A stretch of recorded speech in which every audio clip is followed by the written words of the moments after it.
Bonjour chers élèves, aujourd'hui on a une séance d'évaluation. On va essayer d'évaluer les compétences visées dans le curriculum de tronc commun technologique, résoudre une situation de problème, travailler avec une méthodologie et la communication à l'aide d'un langage technologique. Pour évaluer ces compétences, on a un savoir-faire à évaluer. Donc, le savoir évaluer dans cette séance, c'est la chaîne d'information, ce sont les fonctions acquérir et la fonction traiter. Donc, la présentation de l'épreuve, on a trois volets. Le volet numéro 1, c'est la présentation de l'épreuve et grille de notation. Le volet numéro 2, c'est la présentation de support du système étudié. Et le volet numéro 3, ce sont les tâches que vous devez réaliser dans cette épreuve. Donc, on a 4 tâches. La première tâche, c'est l'analyse fonctionnelle. La deuxième tâche, c'est la fonction acquérir. La troisième tâche et la quatrième tâche, c'est la fonction traiter. Pour la présentation de l'épreuve et la grille de notation, le système étudié, c'est une unité de perçage et alésage. Qu'est-ce que c'est une unité de perçage et alésage? C'est une machine qui permet l'enlèvement de la matière, les usages de la pièce. Elle permet de réaliser des surfaces cylindriques sur des pièces mécaniques. Pour la durée de l'épreuve, c'est 2 heures. Le moyen de calcul autorisé, une calculatrice non programmable et les candidats doivent rédiger leur réponse dans le document réponse. La note de l'épreuve sera sur 30. Et j'espère que vous aurez des bonnes notes, Inch'Allah. Pour la présentation de support, donc, comme on a dit, le système étudié, c'est une machine, c'est une unité de perçage et alésage, c'est une machine d'usinage, c'est une machine qui permet l'enlèvement de la matière. Il est constitué par des vérins et des distributeurs et un contacteur et un moteur électrique. Donc, une petite remarque. Donc, on a un vérin C1, c'est un vérin double effet, commandé par un distributeur M1. M1, c'est un distributeur 1, 2, 3, 4, 5. C'est un distributeur 5. Case 2, donc c'est un distributeur 5 sur 2. On a 2 commandes, donc elle est bistable avec une commande pneumatique. Donc le vérin C1, elle est commandée par le distributeur M1. On a un autre vérin C2. C'est un vérin double effet. Elle est commandée par le distributeur M2. Le distributeur M2, c'est un distributeur 5 sur 2. Bistable avec une commande pneumatique. Donc avec 2 commandes, la commande 14 et la commande 12. La commande 14 pour faire sortir la tige du vérin C2 et la commande 12 pour faire reculer ou rentrer la tige du vérin C1. Et on a des détecteurs de position L10 et L11 qui permet de contrôler la position de la tige de vérin C1. Et les détecteurs L20 et L21 qui permet de contrôler la descente ou la montée de la tige de vérin C2. Avec un moteur électrique qui permet de convertir l'énergie électrique en énergie mécanique de rotation qui donne un mouvement au forêt. Ce moteur elle est commandé par un contacteur KM, c'est un contacteur électrique. Et on a un vérin V qui permet de contrôler la présence ou l'absence de la pièce dans l'étau. Et on a un bouton S qui permet de déclencher le cycle de fonctionnement de la machine. Et un API, c'est une unité de traitement de l'information pour gérer le cycle de fonctionnement de la machine. Donc, l'utilisation des pièces présente des perçages et alésages, d'une part et d'autre part, est très répandue dans les mécanismes industriels. En général, la réalisation des opérations se fait sur une unité de perçage et alésage. L'unité de perçage et alésage est constituée d'un étau, un étau qui permet le serrage de la pièce, donc il est à commande automatique, et d'une unité de perçage et alésage. Donc voilà une pièce avec des opérations de perçage ou alésage. Le cycle de fonctionnement de la machine. Comment fonctionne cette machine ou cette unité de perçage ou alésage? Donc, la présence de la pièce détectée par le détecteur V et la mise en marche du bouton S provoque ou déclenche le fonctionnement de la machine. Tout d'abord, on va essayer de serrer la pièce. Pour serrer la pièce, on a besoin d'un étau. L'étau, il contient un mort fixe et un mort mobile. Et pour serrer la pièce, on va essayer de déplacer le mort mobile. Le déplacement de mort mobile il est assuré par le vérin C1. Pour faire déplacer le mort mobile, on va essayer d'alimenter le vérin C1. On va essayer d'alimenter sa chambre arrière. Donc, l'alimentation des vérins C1, elle est assurée par le distributeur M1 avec deux commandes, commande 14 et commande 12. La commande 14 permet d'alimenter la chambre arrière et la commande 12 permet d'alimenter la chambre avant. Donc comme ça, on va serrer la pièce.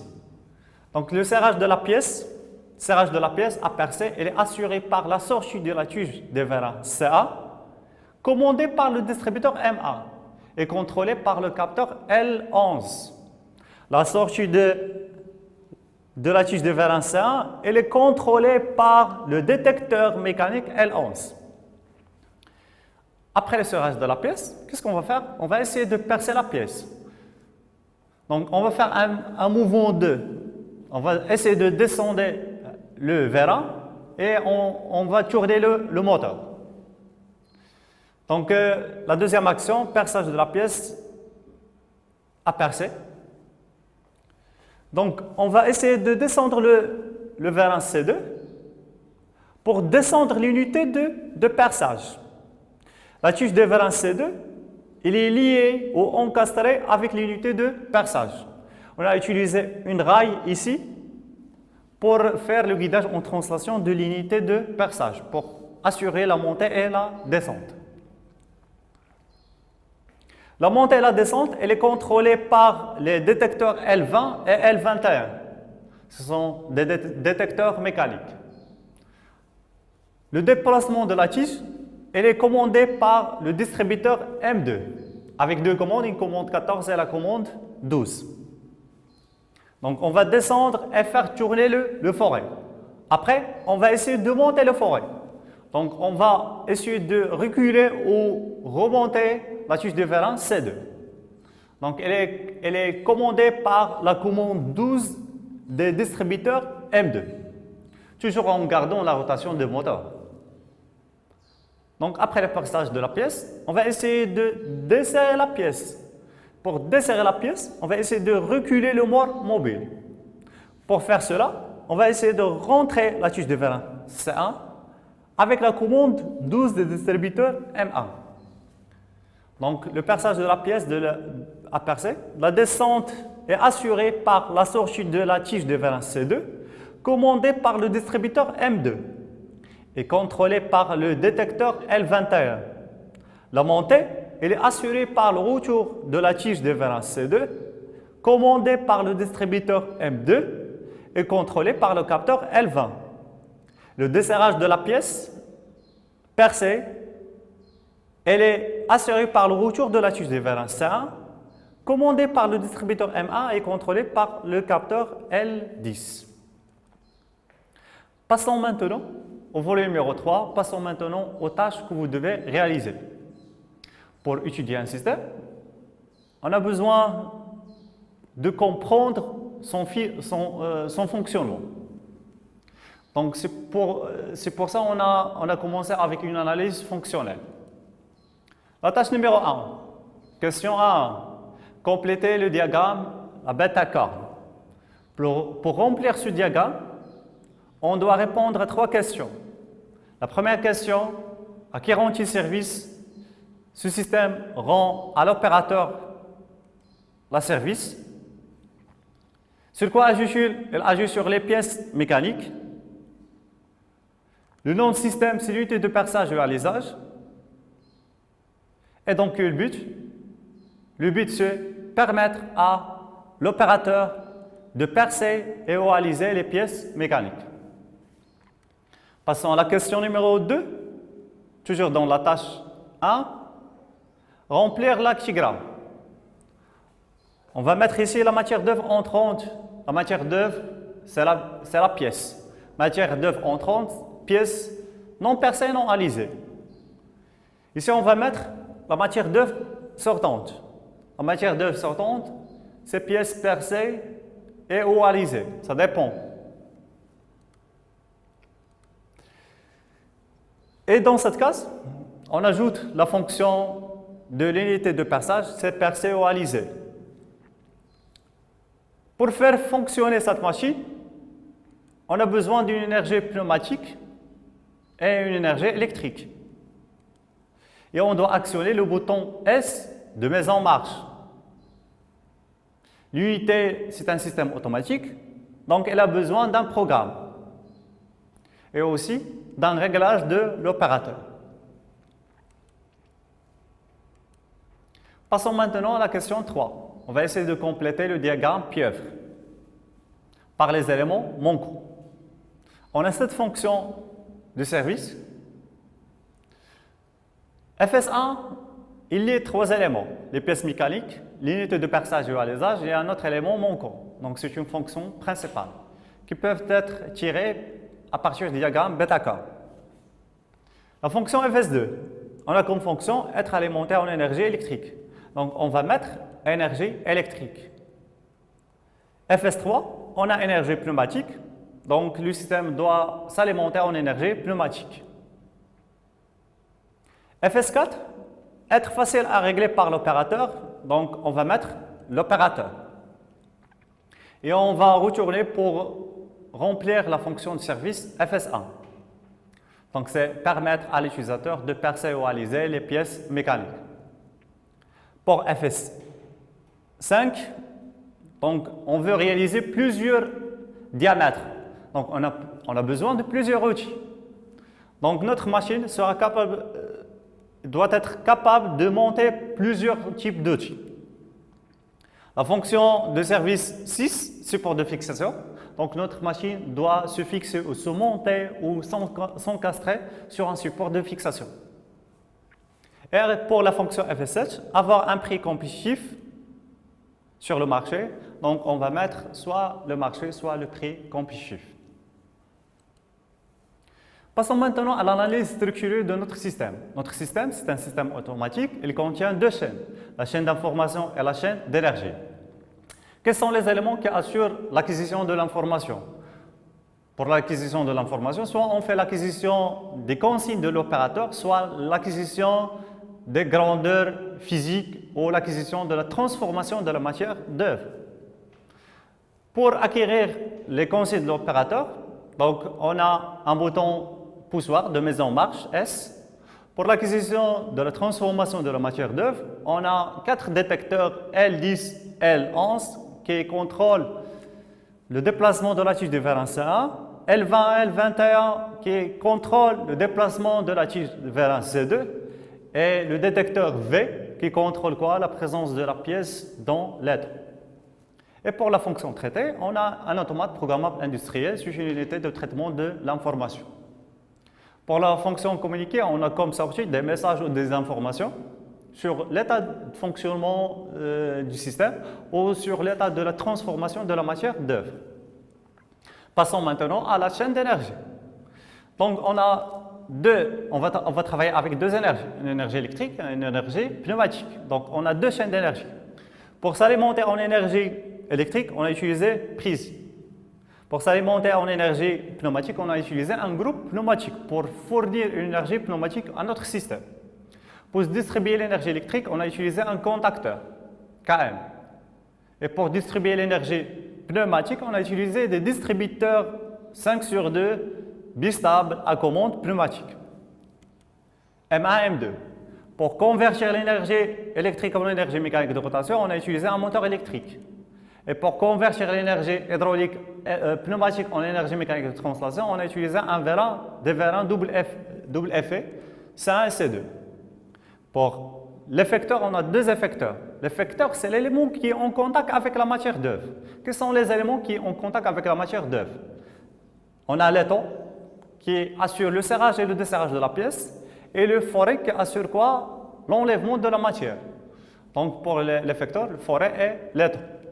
La matière de notre système, pièces non percées et non alisées, et matière d'œuvre sortante, pièces percées et ou alisées. C'est bien? Passons maintenant à la deuxième tâche. On va essayer d'évaluer la fonction acquérir. Question 1. Complétez le tableau qui représente les caractéristiques ou le principe de fonctionnement des détecteurs L10, L20, L11, L21. Donc ces détecteurs appartiennent à la famille des détecteurs mécaniques. C'est un détecteur mécanique avec contact, par galet, à levier par galet. Le symbole, la base d'un détecteur, c'est toujours un contact électrique. On peut ajouter une partie mécanique. La partie mécanique, c'est le levier. Le principe, comme on a déjà vu dans le cours, le principe des détecteurs sont à la base des contacts électriques qui sont liés avec une partie mécanique. Cette partie mécanique, elle est actionnée par la présence de l'élément détecté. Donc le principe, une partie est actionnée par l'objet à détecter. Pièce à détecter. Pour détecter une pièce, la pièce doit exercer une action sur le détecteur. Donc on peut détecter toutes les pièces solides, toutes les pièces qui peuvent appliquer une action sur le détecteur. Question 2. Indiquez le nom de signal délivré par les détecteurs. Donc, comme on a déjà vu dans le cours, qu'il existe 3 éléments qui font l'acquisition de l'information. Ce sont les détecteurs, les capteurs et les codeurs. Les détecteurs délivrent un signal logique, les capteurs délivrent un signal analogique et les codeurs délivrent un signal numérique. Donc, notre signal, c'est un signal logique, 0 et 1, absent ou présent. On vous donne le chronogramme du signal délivré par le détecteur V. Le détecteur V il détecte la présence ou l'absence de la pièce durant 2 heures de travail. Calculez le nombre des pièces réalisées pendant 2 heures. Donc, dans ce chronogramme, on a un front montant et un front descendant. Donc, le front montant indique que la pièce elle est présente. Le front descendant, il indique que la pièce elle est absente. Donc, qu'est-ce qu'on va faire? On va compter le nombre des fronts montants ou le nombre des fronts descendants. Donc, on a 1, 2, 3, 4, 5, 6, 7, 8, 9, 10, 11, 12, 13, 14, 15. Donc, on a 15 pièces réalisées ou fabriquées durant 2 heures. Calculez la durée de la réalisation d'une seule pièce. On a 2 heures de travail et 15 pièces. Donc, la durée, c'est 2 heures sur 15. Donc, ça va donner 8 minutes. Déduire le nombre de pièces réalisées dans une semaine, sachant qu'on travaille 5 jours par semaine et 8 heures par une journée. Tout d'abord, on va essayer de calculer la durée du travail. Donc, T à quoi est égal? 5 jours fois 5 jours fois 8 heures fois 60. Donc, on a 2400 minutes de travail pendant une semaine. On fabrique une pièce pendant 8 minutes. On essaie de calculer ou de rechercher le nombre de pièces réalisées dans une semaine. Donc, ça va donner N à quoi égal à 2400 sur 8. Donc, ça va donner 300 pièces par semaine. Maintenant, on va essayer de choisir la référence des détecteurs L10 ou L20 ou L21 sont les mêmes à partir de documents constructeurs. Donc, une petite remarque. On a un détecteur à levier par galet. C'est bien? On travaille dans l'industrie, dans un atelier avec des machines métalliques. Donc, on doit choisir un produit métallique. Et voilà la référence des détecteurs. Donc, la référence est XCK D2121P16 avec une vitesse d'attaque égale à 1 mètre par seconde.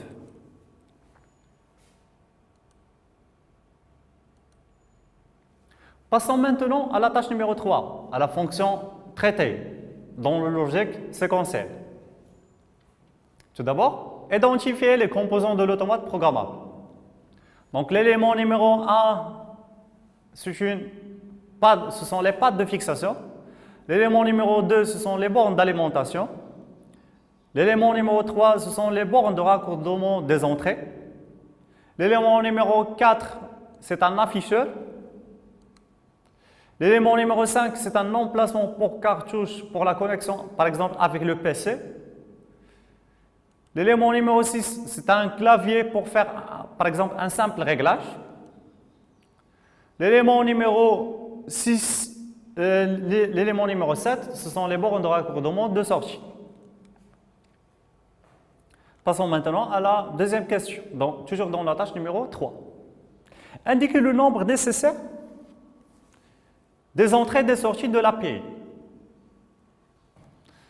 Qu'est-ce qu'on va faire? On va essayer de compter les éléments qui font l'acquisition de l'information. On a L10, L11, L20, L21 et le détecteur V et aussi le bouton poussoir de mise en marche S. Donc on a ces entrées. Donc, ces éléments, ils vont délivrer un signal électrique vers l'API. Donc ils seront connectés avec l'API. Donc l'API, dans l'API, on a besoin de ces entrées. Pour les sorties, on va essayer de renoncer les actions ou les ordres donnés par l'API. Donc l'API va commander la sortie de la tige vers un C1, c'est une commande, donc c'est une sortie. La rentrée de la tige vers un C2, C1, c'est une sortie. La descente et la montée, 2 sorties, donc 4 sorties. Et la rotation du moteur, donc on a 5 sorties. Donc l'API, dans cette API, on a besoin de 6 entrées et 5 sorties. Passons maintenant à la question 3.3. Compléter ce tableau, on représente le cycle de fonctionnement du système. On va commencer par la colonne des actions. Donc, qu'est-ce qu'il fait le système? À l'état groupe, le système il attend quoi? L'arrivée de la pièce. L'étape suivante, ou l'action suivante, c'est le serrage de la pièce. Après, on a le perçage de la pièce et enfin le desserrage de la pièce. Passons maintenant aux actionneurs qui assurent ces actions. Pour serrer la pièce, on va sortir la tige vers un C1. Pour percer la pièce, on va sortir de la tige vers un C1 et on doit actionner la rotation des moteurs. Et on va monter la tige vers un C2, toujours en gardant la rotation des moteurs. Et pour le desserrage, on va reculer la tige vers un C1. Passons maintenant au préactionneur qui commande ces actionneurs. Pour sortir la tige vers un C1, donc on a 14 M1. Pour faire sortir la tige vers un C2, on a 14 M2. Pour actionner le moteur, on a le contacteur KM. Pour reculer ou remonter la tige vers un C2, on a la commande 12 des distributeurs M2. Donc c'est 12 M2. Toujours en gardant la rotation des moteurs, toujours en actionnant le contacteur KM. Et pour reculer, pour desserrer la pièce, pour reculer la tige vers un C1, on a 12 M2. Passons maintenant aux conditions qui indiquent la fin de la tâche et le début de la tâche suivante. La condition qui indique la fin de l'action attendre, c'est le bouton mise en marche S et présence de la pièce détectée par le détecteur V. Donc c'est S et V. La condition qui indique la fin de la tâche numéro 1, de l'action numéro 1, serrage de la pièce, c'est L11 qui donne une information que la tige elle est sortie. L21, il indique que la tige de vers un C2, elle est descendue. Donc maintenant, on va essayer de monter la tige de vers un C2. Donc la condition qui indique la fin de sa tâche, c'est L20. Et pour le desserrage de la pièce, la condition qui indique la fin de cette action, c'est L10 et donne une information que la tige, elle est rentrée. Maintenant, on va essayer de réaliser le graph-search du point de vue système, du point de vue de la partie opérative et du point de vue de la partie commande. Dans la partie système, on va essayer de décrire l'évolution de la transformation de la matière d'œuvre. Donc, on va travailler avec la colonne des actions. Pour la partie opérative, on va essayer de décrire l'évolution des détecteurs, l'évolution des actionneurs. Donc, on va travailler avec la colonne des actionneurs. Et pour la partie commande, on va travailler avec les préactionneurs. Donc, voilà le graph-search. On a 4 actions: attendre, serrer la pièce, percer la pièce, desserrer la pièce. On exprime avec un verbe à l'infinitif. Et pour les conditions, on utilise le participe passé. Pour la partie opérative, soit on peut exprimer par des termes clairs, soit par des symboles. Donc, pour serrer la pièce, donc on va faire sortir la tige de vérin C1. Pour percer la pièce, on a 2 étapes. Sortir la tige vérin C2 et actionner le moteur. Et la rentrée de la tige vérin C2, toujours en gardant la rotation des moteurs. Et pour faire desserrer la pièce, on va faire rentrer la tige vérin C1. Vous remarquez que le nombre d'étapes dans le graph-search de la partie opérative, il est supérieur ou égal, le nombre d'étapes, il est supérieur au nombre d'étapes de la partie système. Passons maintenant à la partie commande. On va remplacer les actionneurs par les préactionneurs. Donc, sortir C1 par 14MA, sortir C2 par 14M2, M par KM, rentrer C2 par 12M2 et rentrer C1 par 12MA. Passons maintenant à la tâche numéro 4, aux logiques combinatoires. Le bouton de mise en marche S qui déclenche le fonctionnement du système de l'unité de perçage est commandé par 3 responsables, A et B, C. Ils possèdent chacun une clé différente, A et B et C. Mode de fonctionnement de bouton de mise en marche S. On a 2 conditions pour que le bouton de mise en marche S soit actionné. La clé des responsables A seule peut actionner le bouton de mise en marche. Les responsables B et C ne peuvent ouvrir le coffre qu'en présence de moins un autre responsable. Donc, on va essayer de compléter la table de vérité. On a 3 variables A et B et C. Donc, on a 2 à la puissance 3 combinaisons.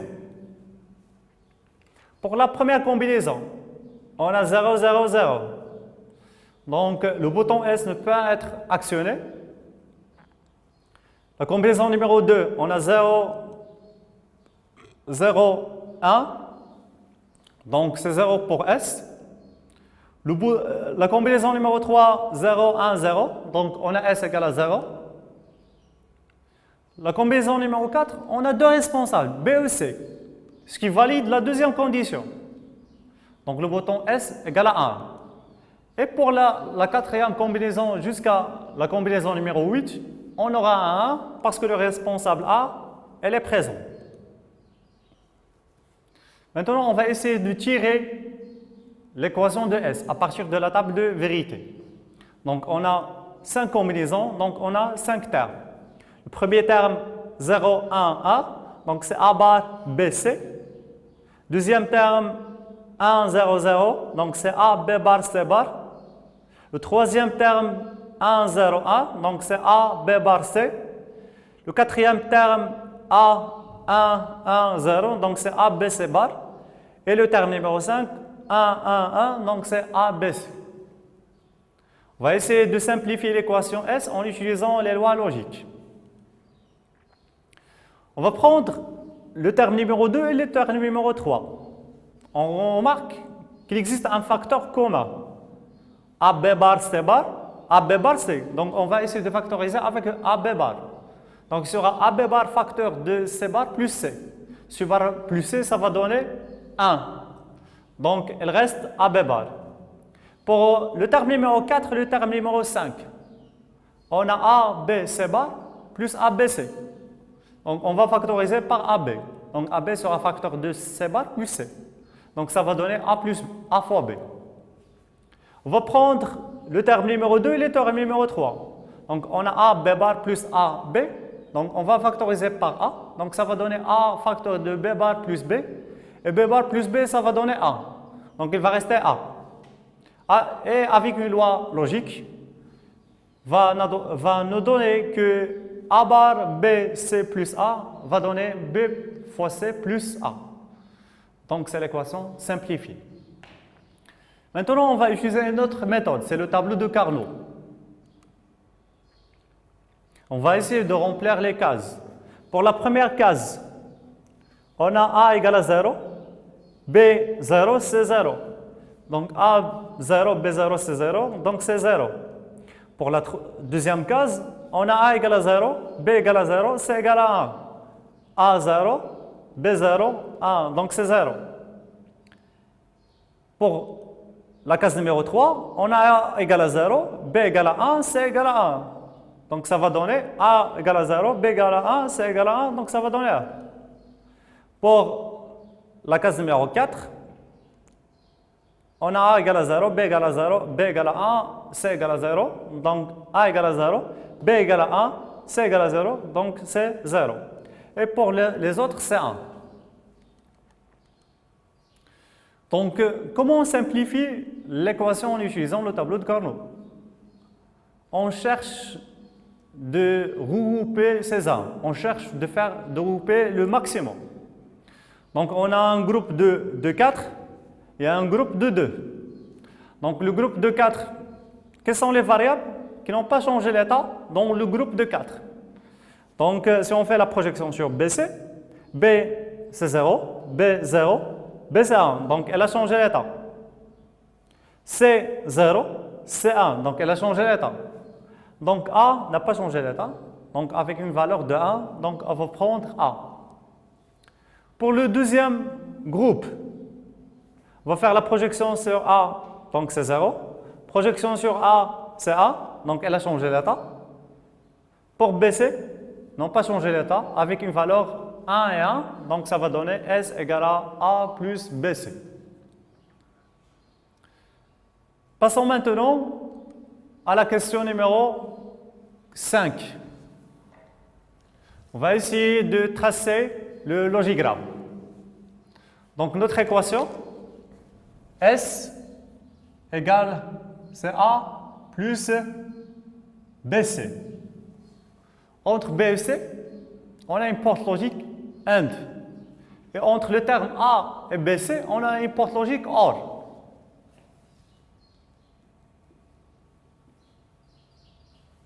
C'est bien? Donc, on va rassembler B et C avec une porte logique AND. Et on va ajouter A avec une porte logique OR. Et ça va donner la sortie S. Passons maintenant au chronogramme. Donc, on a divisé le chronogramme sur des phases. Pour la phase numéro 1, C, elle a un front montant, B, un front montant, et A, un front descendant. Donc, A, C égale à 1, B égale à 1, A égale à 0. Donc, ça va donner S égale à 1. Pour la phase numéro 2, C égale à 0, B égale à 0, A égale à 0. Donc, ça va donner 0. Troisième phase, C égale à 1, B égale à 0, A égale à 0, A égale à 1. Lorsque A égale à 1, S égale à 1. Quatrième phase, 0, 0, 0. Donc, ça va donner 0. Pour la cinquième phase, 0, 0, 1. Donc, ça va donner 1. Pour la phase numéro 6, on a 0 pour C, 1 pour B et 0 pour A. Donc, ça va donner 0. Pour la phase numéro 7, on a C égale à 1, B égale à 0, A égale à 0, donc ça va donner 0. Pour la phase 8, on a C égale à 0, B égale à 1, A égale à 0, donc ça va donner 0. Et pour 9, donc C égale à 1, B égale à 0, A égale à 1, donc ça va donner 1. Passons maintenant à la question 7, tracer le circuit électrique. Donc rappel, si on a A, on fait un contact ouvert. Si on a A bar, on fait un contact fermé. Et la sortie S, elle est représentée par une lampe. Donc on va prendre en phase et le neutre. On va essayer de tracer la sortie S et les contacts. On a 3 contacts A, B et C. Donc l'équation de S, on a A plus BC. Donc A, on va faire un contact ouvert. Entre A et le terme BC, on a une porte logique OR. Donc ils seront en parallèle. Avec BC, qui sont en série. Donc, et voilà le circuit électrique.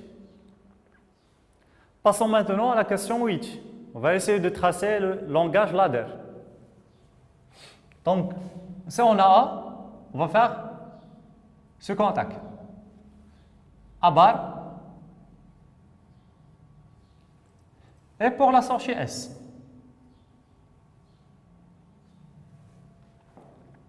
Donc, toujours avec l'équation qui est S égale à A plus BC. Donc, c'est A.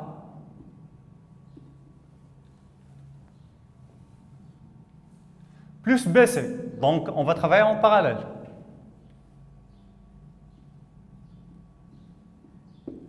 Et le voilà. Donc, le langage ladder, ce n'est qu'une traduction des circuits électriques. Et merci pour votre attention. Et j'espère que vous aurez des bonnes notes, que vous avez des bonnes notes, Inch'Allah.